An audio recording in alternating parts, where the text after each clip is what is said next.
अब हमको 12 को 15 और 10 से लघुत्तम में, तो 12 इंटू, अब इसको कैसे निकालेंगे, 12 आएगा गुने 12/10, तब 15 नीचे आएगा, 10 ऊपर चल जाएगा, तब तो कितना होगा 15 × 20 से कितना आंसर आ जाएगा 8 आ जाएगा। अब इसी तरह से इसको निकालेंगे, तो 12 × 10/24, तो 12×24, अब 24 बचे, 20 से 5, तब 5। लेकिन ये जो इफिशियंसी आएगा वो निगेटिव में आएगा, क्योंकि जो इफिशियंसी जो होता है वो वर्क बटा टाइम आता है। जब आपको टाइम निकल गया है, वर्क निकल गया है, तो ठीक है। अब देखिए क्या करते हैं इस स्थिति में, अब दोनों मिलकर के काम करेगा, दोनों मिलकर काम कर रहा है, तो 8 प्लस में एक खाली करने वाला है, निगेटिव में होगा, तो दोनों मिलकर काम करेगा, वो 3 करेगा। कितना काम करेगा 3। अब ये 3 काम को अगर एक साथ करता है 1 घंटे में काम करता है, ठीक है, लेकिन ये तीनों मिलकर दोनों में जो काम कर रहे हैं वो दोनों काम इस तरह से करते हैं कि एक दूसरे को अगेंस्ट में करते हैं। तो मैंने पहले ये भरेगा, फिर ये, मैंने 3 जो काम है 1 घंटे का नहीं है, 2 घंटे का, 2 घंटे का काम 3 है, 2 घंटे का काम कितना है 3 है। इस क्वेश्चन को बनाने के लिए हम क्या करेंगे, सबसे पहले हम इस घंटे को काम करना, हम समझते हैं कि सबसे पहले इन केस में ये वाला काम खत्म करेगा लास्ट में। अगर ये वाला लास्ट में काम खत्म करेगा, या 3 काम देते हैं, तो 3 × 4 = 12, 3 किया 9। हम ऐसा ले लेते हैं 3 का काम किया तो 2 घंटे लग गया, 6 काम करेगा तो कितना लगेगा 4 घंटे लगेगा, 9 काम करेगा तो कितना घंटे लगेगा 6 काम, क्योंकि एक को 2 लगेगा, 6 को 4 लगेगा, 9 को 3, उसका 3 लगेगा ना, क्योंकि 3 दिया तो 6 घंटे लगेगा। अब 12 को हो जाएगा तो 8 घंटे लगेगा, लेकिन 8 घंटे नहीं लगेगा, क्योंकि ऐसा तो नहीं है कि एक बार भर गया तो दूसरा बार फिर भरेगा। तो हमने 9 लिख दिए, तो यानी कि 6 घंटे हो गया। 9 के बाद हमने एक सर्कल पूरा, लास्ट सर्कल तक नहीं जाना, 9 घंटे का 6 हो गया, उसको फिर 1.5 लिखना है, 9 + 1.5, 9 + 1.5 कितना हो गया 10.5, तो 10.5 में 1 घंटा काम हो गया ना, यानी कि 6 कितना हो गया 7 घंटे हो गए। अब ये 7 घंटे काम कर चुके हैं। अब 7 घंटे करने के बाद अब इसकी बारी आएगा, ये क्या करेगा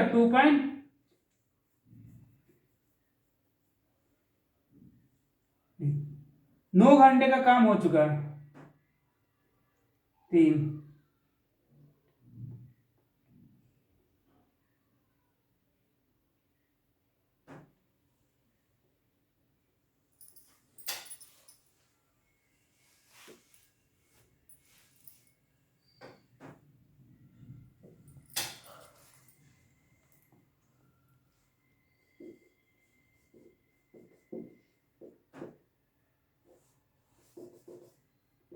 मैथ का ऑपरेशन 1.5 और 2.4 लिख दिया, ठीक है, कि इसका ऐसा काम करते हैं। इनकी एफिशिएंसी 8 है और -5 है, और इससे कितना 12 है।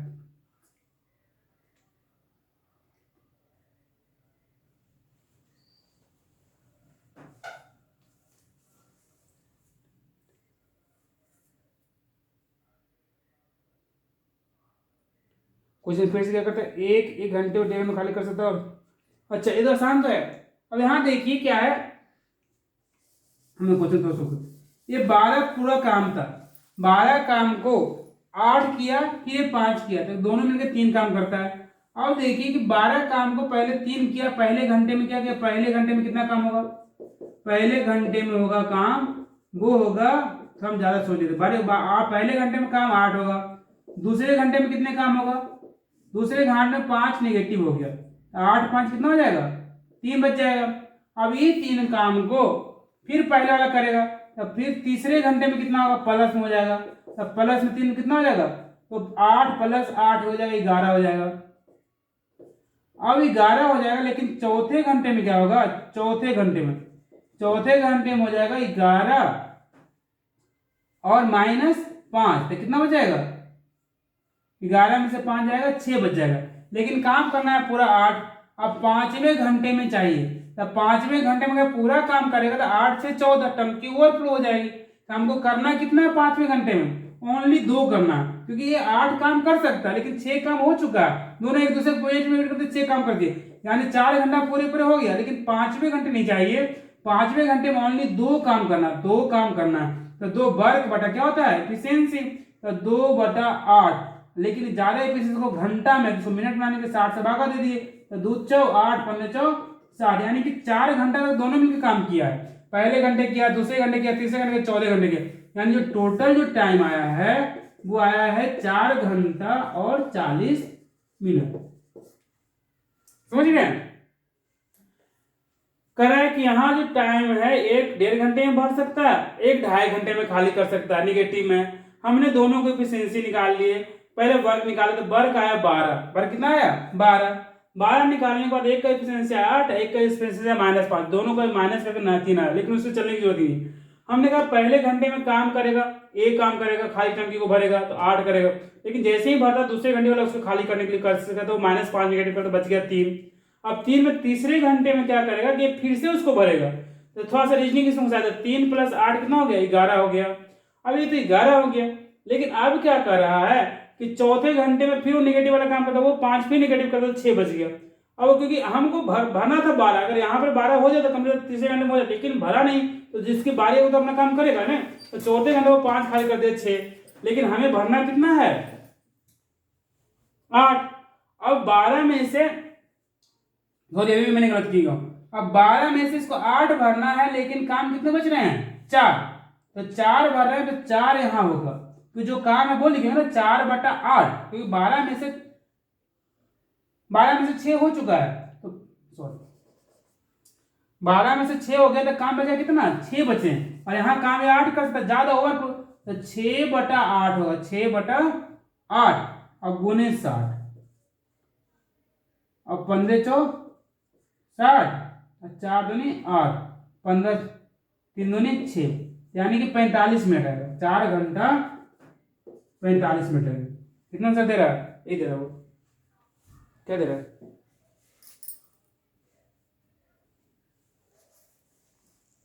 दूसरी तरह के हम एक एग्जांपल दिए हैं। एग्जांपल में बताएं कि एक टैंक है, टैंक की कैपेसिटी 12 लीटर है, तो कई तरह से बढ़ते हैं। ऊपर से 8 लीटर इन कर रहा है, नीचे से 5 लीटर माइनस हो रही है।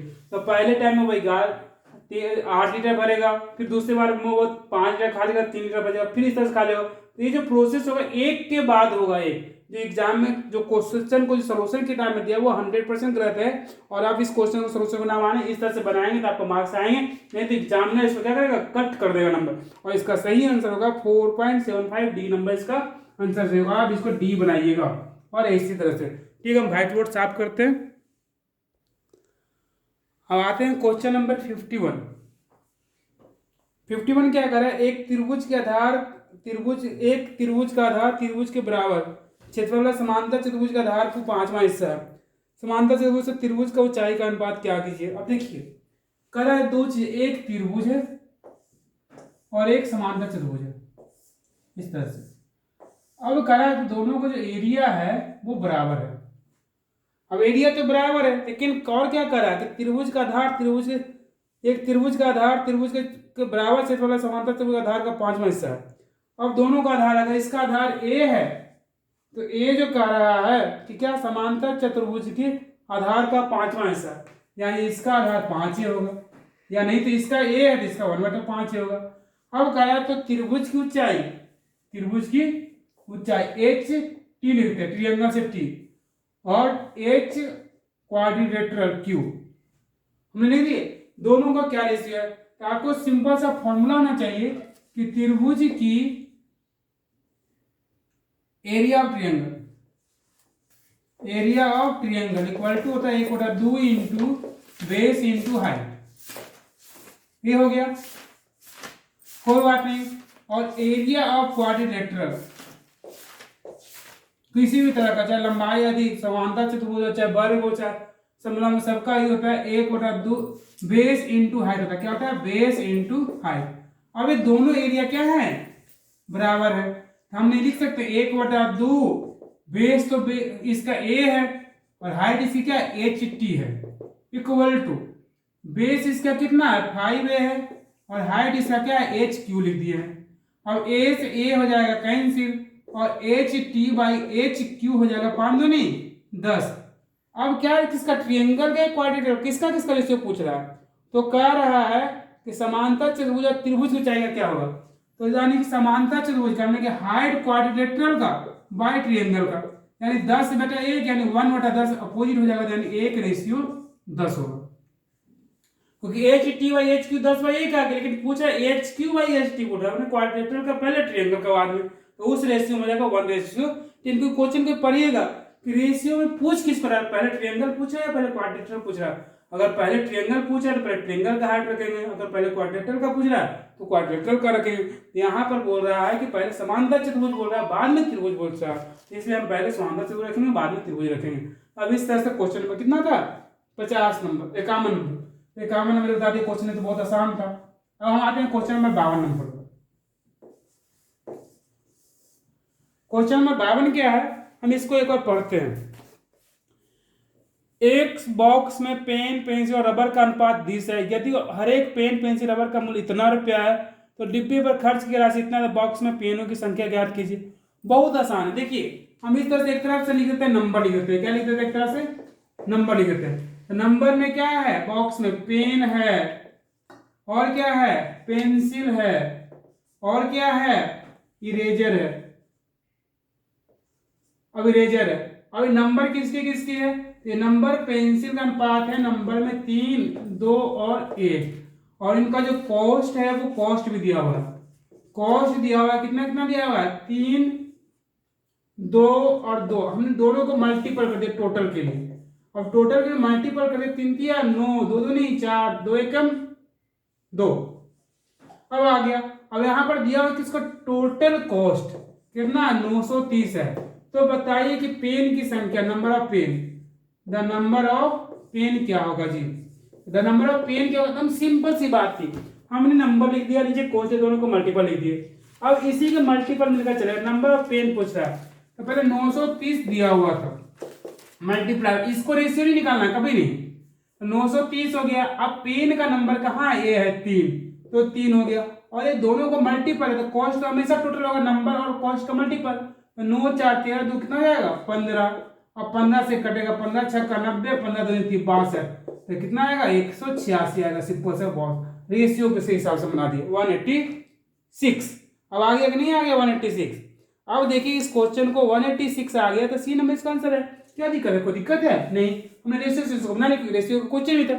एक बॉक्स में पेन पेंसिल और रबर का जो रेशियो है 3:2:1 है, और यदि इनके कॉस्ट का जो रेशियो 3:2:2 है, और ऐसे आप लोग क्या बनाते हैं कि मान ले रहे कि पेन का कीमत 3x, पेंसिल का 2x और रबर का x, फिर टोटल कॉस्ट निकालते हैं, कॉस्ट निकाल के रेशियो निकालते, फिर x का निकालते फिर निकालते हैं आप। लेकिन हम इस तरह से रेशियो से इसको इजी वे से बना सकते हैं। Question number 53, question number 53 number question क्या कर रहा है कि एलपीजी सिलेंडर का मूल्य 764 से बढ़कर इतना रुपया हो जाए तो प्रतिशत कितना कमी किया जाए कि एलपीजी सिलेंडर का खर्च पर किया जाए परिवर्तित ना हो। कह रहा है एक एलपीजी के सिलेंडर का शुरू में कीमत 764 था, बाद में इसका कीमत 955 हो गया, तो बताइए कि इसमें एलपीजी सिलेंडर में राशि में कितनी की कटौती की जाएगी वो पहले के बराबर हो जाए। तो देखिए इनिशियल कितनी थी, इनिशियल शुरू में कितना था, शुरू में था 764 और बाद में कितना हो गया 96, बाद में हो गया 955। अब एक कमी कितना किया जाएगा, तो कमी कितना के घटा देते हैं, तो 5 में से 4 गया, एक बड़ा ही है ना, और 15 में से 6 गया 9, और 8 में से 7 गया 1, 191 आ गया। कमी का प्रतिशत क्या होगा, कमी गुने 100 और बटा मूल। मूल ये मत समझ लीजिएगा कि मूल है, कमी किसमें किया गया, जो अगर वृद्धि तो वृद्धि किसमें किया गया है, 191 गुने 100 और बटा कितना आएगा, तो वो इसमें कमी करना, तो ये लिखेंगे 955 लिखेंगे, ना कि आप लिख दीजिएगा 764। अब देखिए 5 से कटेगा, 2×5 100, 19×5 95 में और 1, ये तो कट गया आराम से, यानी कि 20% की कमी किया जाएगा। इजी तो था। कल शुरू में एलपीजी गैस सिलेंडर का कीमत 764 था, बाद में 955 रुपया हो गया, तो इसमें कितने की कमी किया जाएगा, वो पहले वाला पर चला है। हम कमी कितना करेंगे, पहले हमको लाने के लिए हमको 764 लाना था, 191 की कमी करेंगे।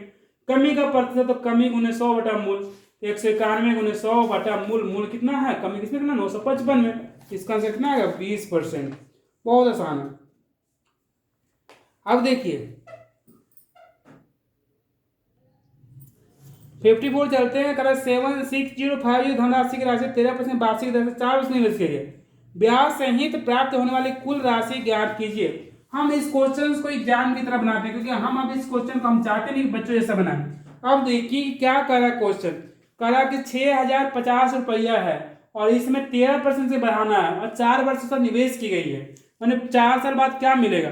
तो ब्याज और कुल राशि क्या होगा, माने कि पी है वो 6,050, समझिए हम आपने वो सब लिख रहे हैं, हमें लिखते नहीं, पी 6,050 है और टाइम है 4 वर्षों के लिए दिया गया है, और जो और क्या कर रहा है यहाँ पर आर है वो 13% है, 13% है ना, मे भी ये 13% ही है। हाँ अब देखिए तो ए कितना हुआ, अब बताइए, हम आपको बता रहे हैं 10 बार कि जो दर होता है, जो टाइम होता है, वो दर सिंपल इंटरेस्ट में कुछ नहीं होता, सिर्फ ब्याज जुड़ते चला जाता है। यानी 1 साल में 13%, 4 साल में कितना होगा 13/52%, यानी जो अमाउंट होगा वो 100 प्लस 52%, यानी 152% होगा। यानी अमाउंट कितना होगा 100% प्लस 52% और यानी 152%, यानी अमाउंट इक्वल हम लिख देंगे 6050 इंटू 13 गुने 4, 100% तो पहले ब्याज रहेगा, अब प्लस 13 गुने 4 और हो जाएगा, अब बटा 100, यानी 6050 तेरे 52, 52 कितना हो जाएगा 152 बटा 100, 1 शून्य से 1 शून्य कट गया। अब देखिए काट रहा है 5 से काट रहा है, पहले तो काट रहे थे 2 से, तो 7 दूनी 14, 6 दूनी 12, 76 हो गया, 2 हो गया 5, अब ये 5 से 1 कट रहा है, कितने बन रहा है मैं 12 25 60, 121, 121 गुने 76। अब देखिए 3 अंक का गुना एग्जाम में कैसे करेंगे, शॉर्ट करेंगे, वो भी हम बताते हैं। 121 गुने कितना है 76, सिंपल से मैथमेटिक्स में क्या पहले होता है कि पहले इसको इससे गुना कर दो, 6 का 6, फिर इसको इससे, फिर इसको इससे करेंगे, तो 6 दूनी 12 और 7 एकम 7, तो 12 7 कितना हो जाएगा 19 के हाथ में आप आगे में कितना ले लेंगे 1, अब 19 हो गया। अब फिर हम क्या करेंगे कि हम इसको इससे करेंगे, अब इसको इससे और इसको इससे गुना करेंगे, तो इस तरह से गुना करेंगे, हम इसको डायरेक्टली लिख देते हैं 76, जो भी गुना करके आप लिख लीजिएगा सिंपल से मैट्रिक लगा करके, यही आंसर आएंगे। आज क्वेश्चन कहीं पर स्टॉप करते हैं, हम दूसरे पार्ट में क्वेश्चन नंबर 55 से देखेंगे। और ऐसे भी 121 गुने 76, सब में 6 आंसर दिया हुआ है, सब में 6 ही दिया हुआ है, कौन गुना करके लिख लीजिएगा।